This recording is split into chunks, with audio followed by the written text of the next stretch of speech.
Good morning, everyone. I am outside the Clear Lake Public Library this morning, and I'm going to show you a few fun activities that you can do on a snow day. So we all know it's fun to stay home from school, play outside in the snow, but here's a couple science activities you can do while you're playing.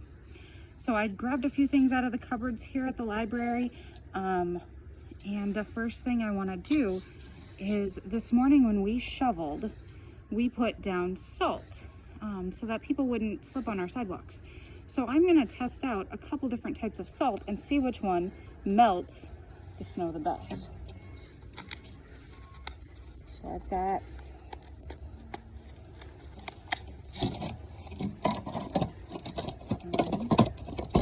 some snow here I'm going to put in this tray.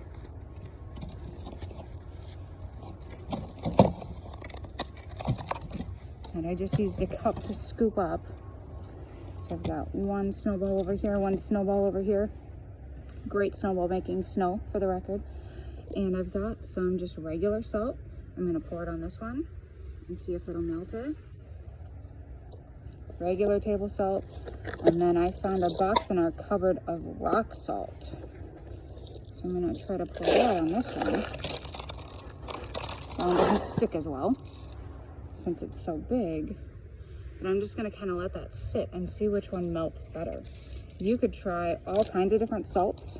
If you have, maybe you have Epsom salt at your house, or you've got some sidewalk salt you could put on here, and just see if it matters which type of salt you use when you're trying to melt the snow and the ice. So that can be one really fun experiment for today. I'm gonna move that to the side. The second one is, I don't know if you've noticed, but sometimes when it snows, some of the snow is really light and fluffy and some of it is really heavy, like today's snow. So I'm gonna fill this cup up with snow all the way to the top. And then I'm gonna take another cup and I'm gonna fill it up with ice cubes. Let's see if I can get those out of there. And then I'm going to set these inside of the library. And I'm going to see when they melt, which one has more water in it. A cup of ice cubes or a cup of the snow we got last night. You can also, obviously since I filled this to the top, you would know that if you filled it with water, it would be full all the way to the top. But if you want to use bigger containers, you could pour in a cup of water into one, a cup of ice into another, and a cup of this snow into the third one. And then at the end of the day, see which one has more water in it, the snow or the ice. So that can be a fun experiment too. And the third one, I'm gonna get situated here a little bit. You have probably at some point in your life made volcanoes, right? So you take a cup, put a little bit of baking soda in it, some food coloring if you want, and then you can add vinegar and it will explode.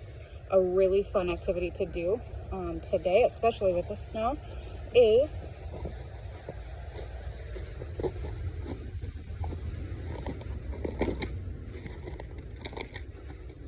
to use the snow to build the mountain around your cup outside, and then put in, you can use different measurements. The one I found this morning is 2 tablespoons of baking soda.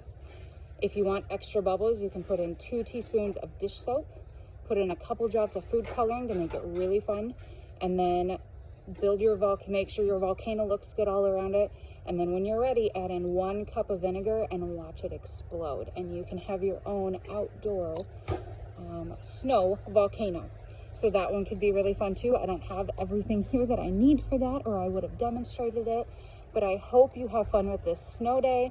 We'll be at the library if you need to stop by and pick some books, if it's safe for you to travel today, or you can call us and put some on hold to pick up tomorrow. And we hope you have a great snowy day and a wonderful weekend. Bye.